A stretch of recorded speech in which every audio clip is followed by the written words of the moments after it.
PAM Banjarmasin Banjarmasin nang memasuki usianya ke-51 tahun terus berupaya untuk meningkatkan pelayanan kepada bobohan pelanggannya. Peringatan HUT PAM Banjarmasin nang mengusung tema sinergi bersama pelanggan ini diselenggarakan dengan cara nang sederhana. Namun esensi wan makna dari perayaan tersebut bisa tersampaikan kepada pihak internal wan eksternal PAM Banjarmasin. PAM Banjarmasin Banjarmasin terus berupaya untuk meningkatkan pelayanan kepada bubuhan pelanggannya memasuki usianya yang ke-51 tahun. Direktur Utama PAM Banjarmasin Muhammad Adiat Wetakuni tengah hari Rabu 15 Februari 2024 mengadakan peringatan HUT PAM Banjarmasin yang mengusung tema sinergi bersama pelanggan ini diselenggarakan dengan cara yang sederhana. Namun esensi wan makna dari perayaan tersebut bisa tersampaikan kepada pihak internal wan eksternal PAM Banjarmasin. Tema yang diangkat kali ini, ujar Muhammad Adiat, memberikan pengharapan agar sebaratan pihak bisa bersinergi dan berkolaborasi, baik secara internal maupun eksternal, sehingga memberikan pelayanan terbaik bagi pelanggan.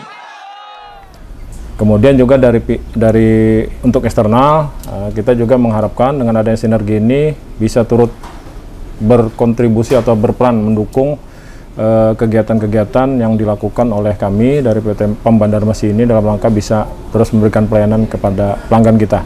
Dan intinya harapannya di tahun ini sinergi kita lebih baik lagi, baik internal kita maupun kepada dari pihak eksternal, juga dari pelanggan. Harapannya seperti itu. Muhammad Adiat memandangkan, meskipun peringatan ke-51 HUT PAM Banjarmasin Banjarmasin dilakukan secara sederhana, tapi kemeriahannya tetap pula dilakukan dengan beberapa kegiatan, dan kayak lomba antar karyawan PAM Banjarmasin, donor darah, syukuran wan acara puncak peringatan HUT PAM Banjarmasin. Salah satu lomba yang digelar, ujar Muhammad Adiat, adalah lomba tradisional yang bertujuan untuk mempererat tali silaturahmi antar karyawan dan memberikan edukasi khususnya kepada kaum muda terkait permainan tradisional yang sudah jarang dimainkan. Dan yang menarik ada kita melaksanakan lomba tradisional. Nah, ini dalam rangka kita turut membina, mengembangkan, kemudian juga mensosialisasikan lagi terkait olahraga tradisional ya, seperti belogo, sumpit, habis itu egrang dan sebagainya. Nah, jadi di situ kita juga di samping dalam rangka kita bisa mempererat silaturahmi antar pegawai kita, juga dalam rangka kita memberikan edukasi lah, khususnya pada kaum muda ya, kaum muda terhadap permainan tradisional yang saat ini kalau kita lihat memang kalau anak-anak muda sudah mulai meninggalkan atau sampai tidak tahu ya dengan olahraga tradisional. Sementara itu kan merupakan salah satu warisan dari kebudayaan ya yang harus tetap kita lestarikan. Nah, itu salah satu bentuk dukungan. Kemudian juga ada donor darah. Nah, ini juga kita bisa memberikan sumbangsi terkait dengan kemanusiaan. Kita mengadakan donor darah. Nah, kemudian puncaknya nanti ada apel dan syukuran.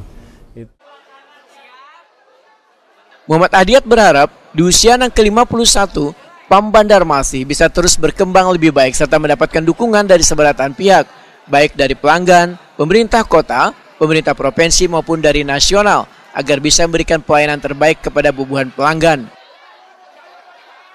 Sementara untuk acara puncak peringatan HUT PAM Banjarmasin akan dilaksanakan pada 3 Maret 2024 yang rencananya akan dihadiri Wali Kota Banjarmasin Ibnu Sina serta jajaran SKP Dewan Perwakilan Pelanggan PAM Banjarmasin.